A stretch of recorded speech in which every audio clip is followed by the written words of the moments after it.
Restraining order against her again. For a restraining order, you have to go. We did get a restraining order, but it didn't work. Why? I don't know. Because it was all lies, and I proved it. Okay. Are you the lady they're talking about? Yeah. Yes, and when you're done, I will talk with you, and I'm just for the record, you guys are recording Stormy, because I was told you. Because, we're recording too. This is what's going on. This young lady and her son-in-law are committing what is called undue influence of the elder.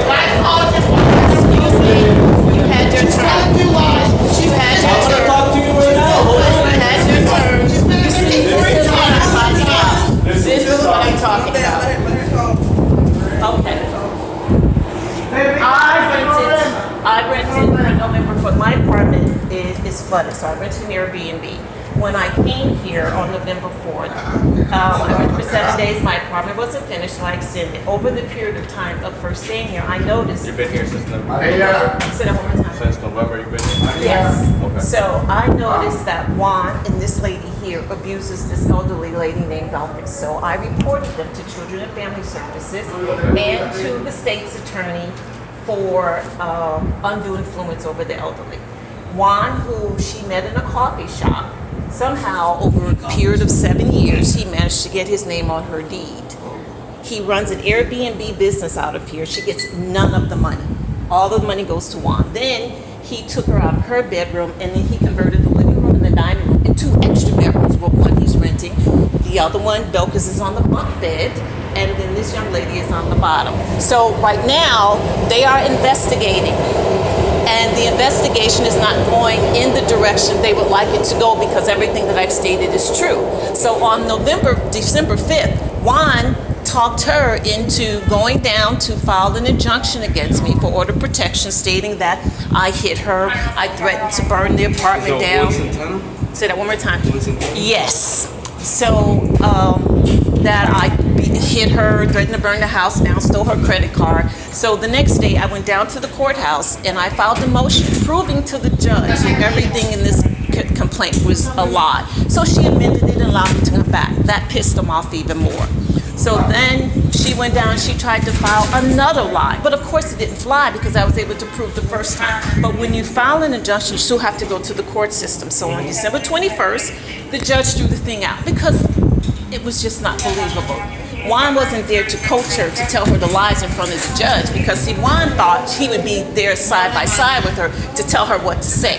So I have video footage of her hitting Helen, Abelkis, pulling her hair, throwing her out on the balcony, and I have supplied the state's attorney as well as Children and Family Services all this documentation. They're already investigating. The investigator came here today. Yeah, I saw him on the way down You saw, when I was coming up. so when I was trying to speak with him, Helen got upset, tried to pull me back into the apartment, and I told her, Helen, let go of me.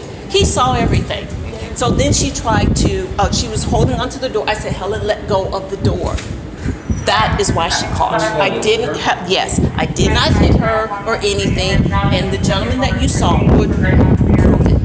This is all about, so then they tried to get, all right, my agreement with Juan is I would pay him $762 every 2 weeks. On December 1st, $762. every 2 weeks. So on December 1st, he gives me a 3-day notice for $1,564. I did not owe him $1,564 because our agreement is every 2 weeks. So I offered him the $762. He refused to take it because he talked her into going down to file an injunction. His goal was to get me out of the apartment because he told her I'm a troublemaker because he knew I was exposing everything that he's doing here.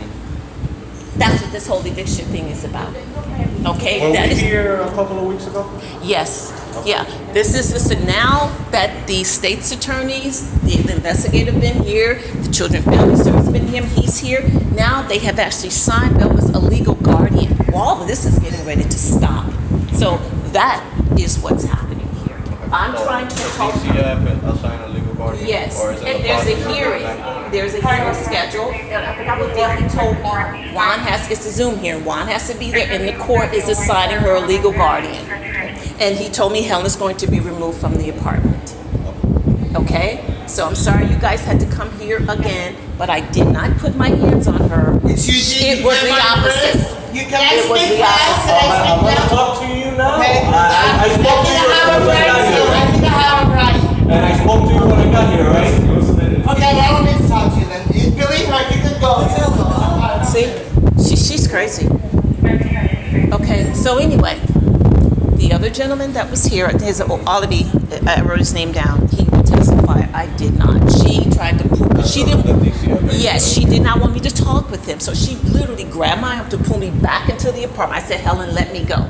So then she tried to push me out and close the door. And I had my hand on the door because I didn't have my key in my pocket.